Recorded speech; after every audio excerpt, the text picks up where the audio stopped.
Hi everybody, Courtney here today to talk to you about a low spend that I'm about to do. I'm basically doing this video for accountability for myself and if anybody would like to join me. So I have done low spends and no spends in the past. I did one for a whole year, and the trick to doing them is, and I love them, but you have to be careful with them. And let's say this first of all.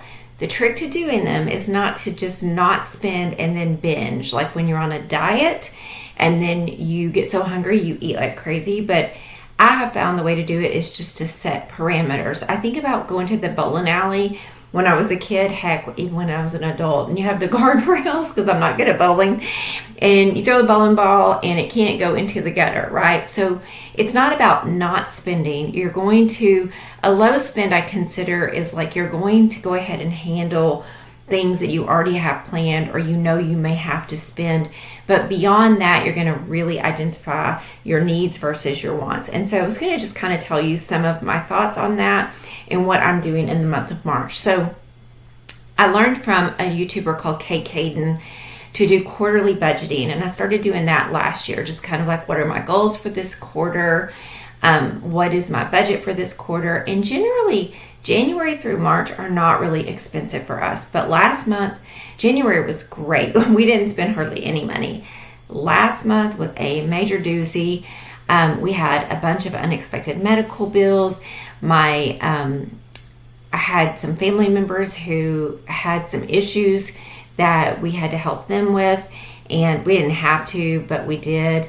And with moving and stuff like that, it's kind of just, the economic slowdown. Rent went up, utilities went up, work was reduced, and that was fine. We didn't mind doing it, but it was just a really expensive month. And it kind of threw me for a loop. And I told my husband, and then my husband, I forgot he needed new tires on his truck. And I told my husband, I said, I am feeling panicky because of all the money that we are spending. And I know from experience of 52 years, I can look back and say there are times where money is just flowing out. It's like water, and times where it's not.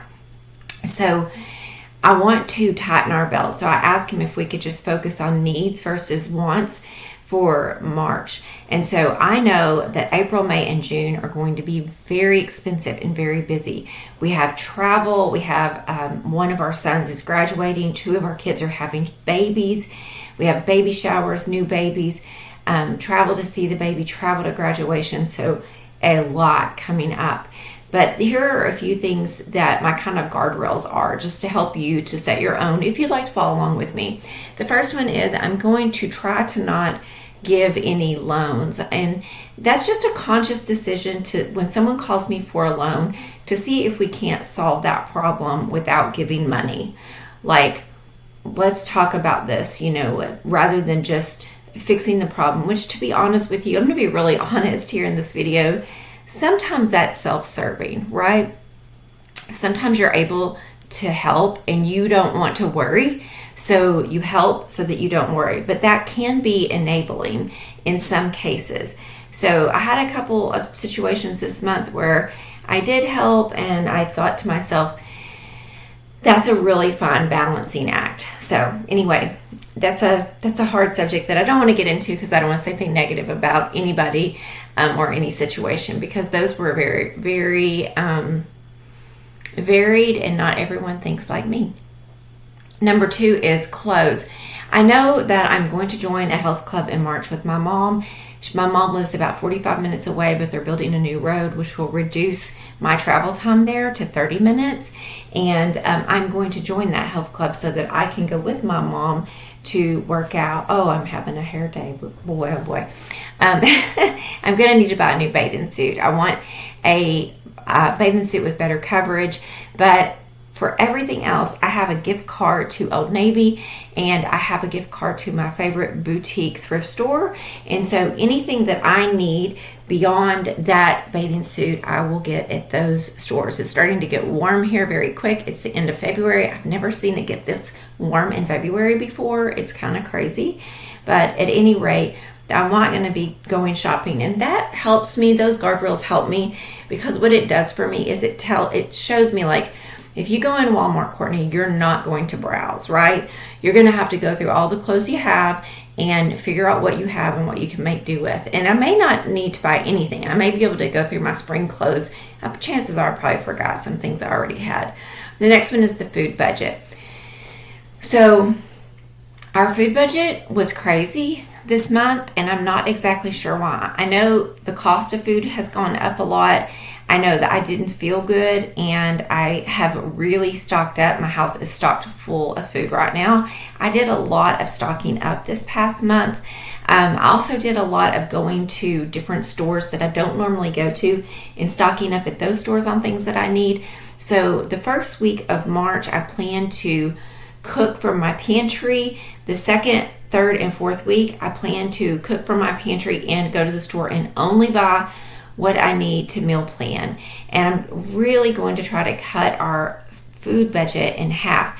It is very hard for me to tell you what our food budget is. I'm going to be honest with you that last month, then the reason is that includes toiletries.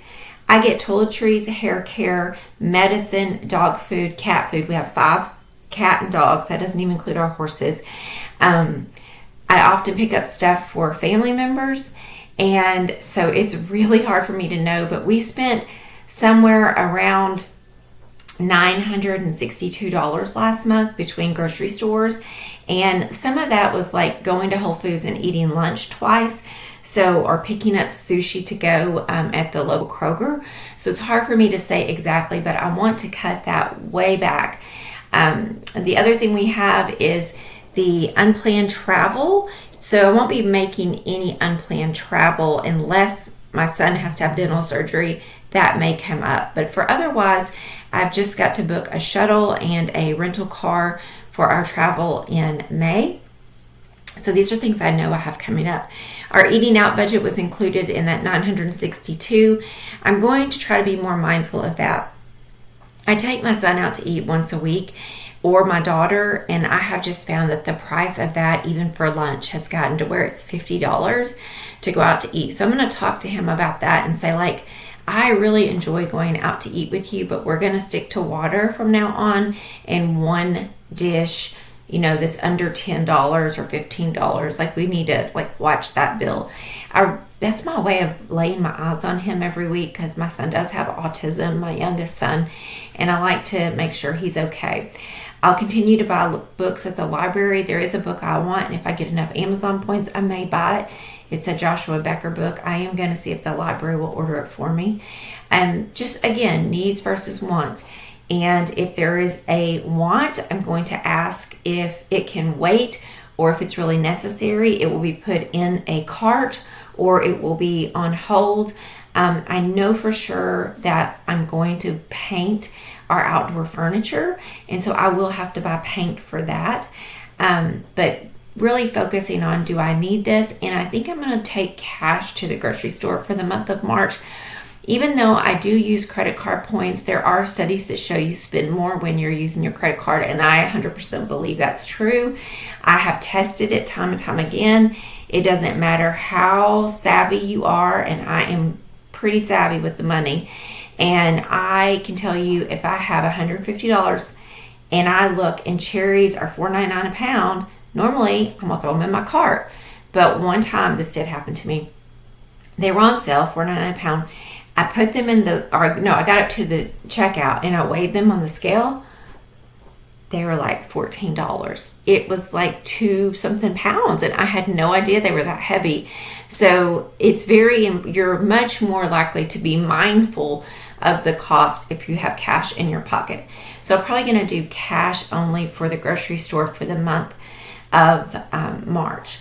And then entertainment will continue to be free entertainment, movies, cheap entertainment, matinees, movies at home, hiking, day trips to parks and things like that. And then the next one is we are trying to save my husband's checks. So I kind of have this, my husband has got 1 more year syndrome. So if you follow me, you may know that my husband and I own an Airbnb and a roofing company. I'm a yoga therapist that is not working right now, and I've taken some time off. I don't know if I'm going to ever go back. But My husband has 1 more year syndrome with his job at the court. My husband is a bailiff. He is a police officer. He was a patrolman and a detective, but he retired and went back about 11 years ago from being a detective, and he just keeps hanging on. They keep giving him raises, which is good. He still doesn't make a lot, but it's also our health insurance. And I told him, I said, what if we did a little experiment? Because our roofing company pays us a living wage. What if we just saved all your checks this year? And it's not going to account for our health insurance, but would that make you feel better to see if we saved all of our checks, that we didn't really need those checks, that we could have gotten by on just our roofing? And he said, yeah, that's a great idea. That would make me feel better. So I am trying to save all his checks. So I went ahead, because January was so good, I was able to go ahead and put the amount of 6 checks through the first quarter already. I put those in savings today, and that way at least we know we're saving all of those checks for the year. I'd like to do it plus the cost of insurance, because I know what that's going to be too. That may be my goal for March, because I've already done the amount of the checks. But those are just my guardrails. I know it sounds like a lot, but at the end of the day, it's just needs versus wants. And that's really the main focus. Is this a need or a want? And how can I reduce my expenses on this? So if you'd like to do this with me, I am moving my son this weekend, and I have to pay the house sitter and all that.